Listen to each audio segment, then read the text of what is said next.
A very good morning, students. Let us continue with the 10th Standards English Bridge Course activity number 17. अभी 17 activity में हमको क्या करना है देखो. What are you going to learn is, I hope you remember very well. इसके पहले हमने डायलॉग की प्रैक्टिस की थी इसके पहले के वीडियोस में.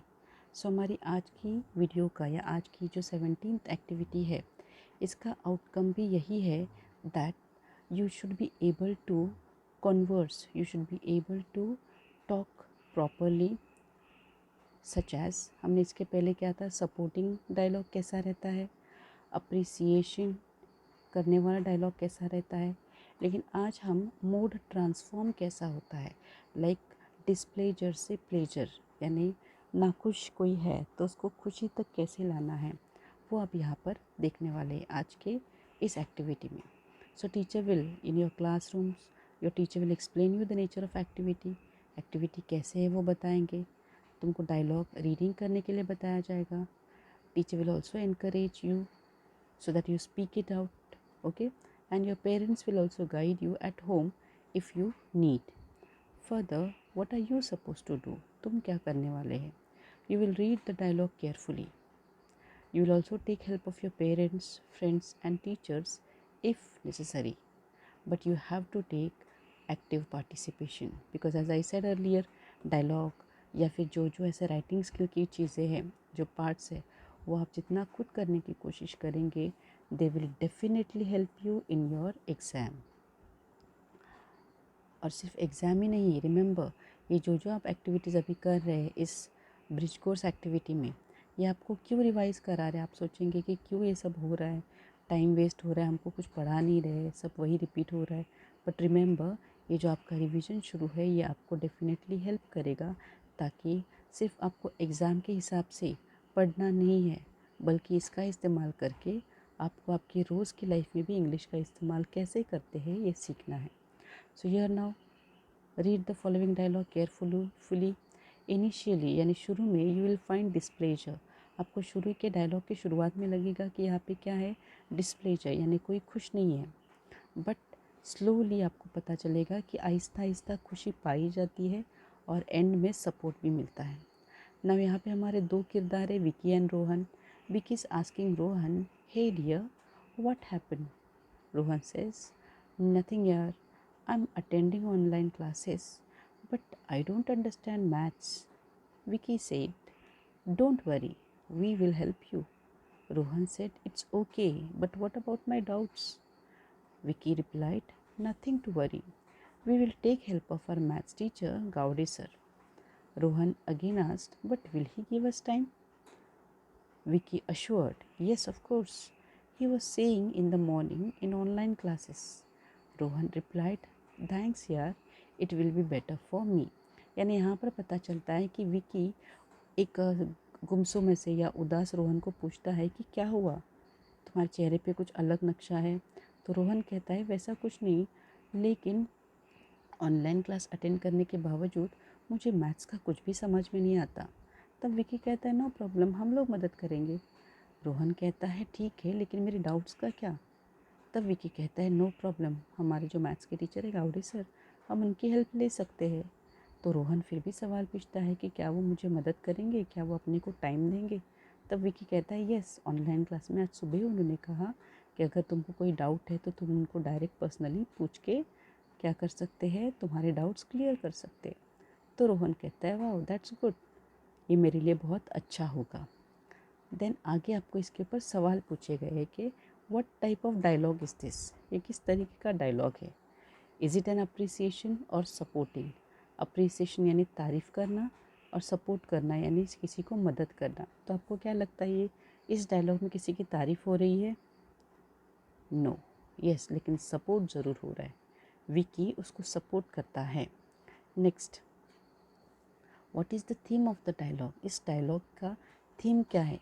तो अब यहाँ पे हम क्या करेंगे, अगर आपको पता है, आपके पीछे के डायलॉग में देखो दिया गया है कि यहाँ पे पता चल रहा है कि कैसे डिस्प्लेजर स्लोली प्लेजर में बदलता है और उसको सपोर्ट में मिलता है. सो यहाँ पे हम इसकी थीम ऐसे लिख सकते हैं दैट. तो यहाँ पर हमको ये समझ में आता है कि what is the theme of the dialogue. इस थीम हम कह सकते हैं कि कैसे नाखुशी खुशी में बदलती है जब आपको कोई सपोर्ट करता है, मॉरल बोलो या कैसे भी। तो यहाँ पे हम थीम क्या लिखेंगे? C number 2 I have given here. The theme is how displeasure turns into pleasure with support. Okay, next आपको और एक डायलॉग दिया गया है, देखो यार अगेन आपको दिख रहा है कि कोई अपसेट है और फिर उसको वापस क्या होता है, वो खुश होता है। So again transformation of the mood. Sister और ब्रदर, भाई और बहन का डायलॉग है। Why are you looking upset brother? I am getting totally bored. What is the reason? I want to go to school, meet my friends and enjoy with them. I can understand, but the situation is too worst. I know, but at least, no, we should not go out. Our lives are important. Government is also taking extra care. I do agree, but when this situation will change? My dear, we have to wait for some days. I agree with you. I hope that this situation will change and everything will be normal. अब ये dialogue क्या है समझ लो वापस। बहन और भाई के बीच में डायलॉग है, भाई एकदम उदास हुआ है। So when sister is asking कि क्यों, वजह क्या है, तो वो कहता है मुझे स्कूल जाना है, मेरे दोस्तों से मिलना है, मुझे उनके साथ मज़ा करनी है। तो सिस्टर कहती है हाँ लेकिन बाहर के हालात बहुत ही ख़राब है। तब भाई कहता है हाँ लेकिन, तो बहन उसको बोलती है लेकिन वेकिन कुछ नहीं, हम बाहर नहीं जाएंगे, हमारी ज़िंदगियाँ हमारे लिए इम्पॉर्टेंट है और गवर्नमेंट भी तो इतना सारा ख्याल रख रही है। भाई कहता है बराबर, मैं तो समझता हूँ, पर कब ये सब बदलेगा? तब सिस्टर कहती है यस कुछ दिन और सही, लेकिन सब बदलेगा। और भाई बोलता है यस मैं भी तुम्हारे साथ अग्री करता हूँ। आई होप, ऐसा दुआ करता हूँ कि जल्द से जल्द ये सिचुएशंस चेंज हो जाए और सब कुछ नॉर्मल हो जाए। Now see the question answers. पहला बताया गया है do you find any displeasure, what is it that displeasure, यानी क्या आपको यहाँ पर किधर नाखुशी लाइक ऐसा कोई गम की चीज़ दिखती है, कोई उदास है ऐसा लगता है? तब आंसर है कि यस उसका भाई तो था। तो here you can say the brother is getting annoyed, बहुत गुस्सा हो रहा है, कंटिन्यूसली बीइंग एट होम, घर पे रह रह के वो जो भाई है वो क्या हो रहा है, गुस्सेल बनते जा रहा है। हु इज़ सपोर्टिंग होम, कौन किसको सपोर्ट करता है, भाई बहन को या बहन भाई को? तो yes it is sister is supporting to her brother. Does it have hopeful ending, क्या इस डायलॉग का एंड होपफुल है, उम्मीद भरा है? Yes it has hopeful ending and everything will be normal. तो यहाँ पर बताया गया कि यस यहाँ पे एक उम्मीद है कि कुछ ही दिनों में ये सब पैंडमिक भी ख़त्म हो जाएगी और सब कुछ नॉर्मल हो जाएगा। Now you can see one more dialogue is given to you.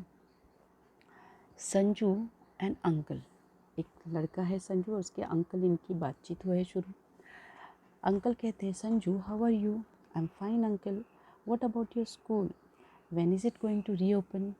Can't say anything uncle, because of that I am in too much tension. Nothing to worry beta, just relax. Uncle, Papa is always asking about study and expecting more than 95%. Oh, that's why you are in tension. Yes, tell, what should I do? You are good in studies, you know your potential. Be confident and study regularly. Okay thanks uncle for the support. तो यहाँ पर uncle और संजू की बात है। Uncle जब संजू को पूछते हैं अरे तुम्हारे स्कूल कब शुरू होने वाले हैं, शायद संजू 10वीं या 12वीं का लड़का है, इम्पॉर्टेंट ईयर है उसका, तो वो ज़रा टेंशन में भी है। तो वो बोलता है कि ऐसे बोलता है कि पता नहीं कब स्कूल शुरू होती है, लेकिन मैं बहुत टेंशन में हूँ। तब अंकल उसको बोलते हैं बिल्कुल भी टेंशन मत लो, टेंशन लेने की क्या बात है भला, स्कूल तो शुरू होगी। तब संजू बताता है नहीं अंकल, पापा बोलते हैं कि मुझे 95 से ज़्यादा परसेंटेज मिलने चाहिए। तब अंकल कहते हैं ओके इसीलिए तुम टेंशन में हो। तो संजू उनको पूछता है भी इसके लिए कोई सोल्यूशन है? Then uncle said yes no problem. तो पढ़ाई में अच्छे हो, तुमको पता है तुम्हारी काबिलियत कितनी है, तुम क्या करो खुद पे भरोसा रखो और रोज़ के रोज़ क्या करो, पढ़ाई करते रहो। संजू भी अंकल के इस बातचीत से क्या होता है, थोड़ा रिलैक्स होता है और फिर कहता है उनको सपोर्ट के लिए थैंक यू अंकल, आपसे बात करके अच्छा लगा। Now see the question answers on this. What type of dialogue is this, ये डायलॉग किस तरीके का है? जवाब नीचे दिया गया है कि this dialogue is about supporting in displeasure situation. यानी यहाँ पर बताया गया है कि कभी कोई गमगीन बोलो या नाखुश करने वाली सिचुएशन हालात पैदा होते हैं, तब सपोर्ट कैसा कहते हैं इस बारे में ये डायलॉग दिया गया है। Why is Sanju in tension? Sanju is in tension because of his studies and getting more than 90%। यानी उसके फादर उससे उम्मीद लगाए बैठे हैं कि उसको 95% से ज़्यादा परसेंट लाने हैं, इसलिए वो क्या हुआ है, टेंशन में आया है। Now see one more dialogue is given to you. I am not getting my mobile, then it's very good. Don't be too much in mobile, Sham. I'm serious, yaar. I have my online English online class. Oh, okay. I will help to search your mobile. तब शाम कहता है, but I have very less time. Okay, you may use my phone then. Thanks, Ram. It will be very easy now. तो यहाँ पर हमको पता चल रहा है कि दो दोस्त बात कर रहे हैं, शाम और राम। तो शाम फट से आता है, पूछता है, बोलता है कि मुझे मेरा मोबाइल नहीं मिल रहा है। उसको छेड़ने के लिए राम कहता है कि अच्छा है, वैसे भी ज़्यादा फ़ोन में घुस के मत रहो। तो शाम सीरियस होकर बोलता है, नहीं यार, मेरा ऑनलाइन क्लास है इंग्लिश का अभी, और टाइम भी ख़त्म होने आया, टाइम भी थोड़ा सा बाकी है। तब राम कहता है, नो प्रॉब्लम, जब तक तुम क्या करो, मेरा मोबाइल इस्तेमाल करो। तो यहाँ पर बताओ कि आपको सवाल दिया गया कि ये जो दो दोस्त है उसमें सिचुएशन कैसे सॉल्व करने का बताया गया है।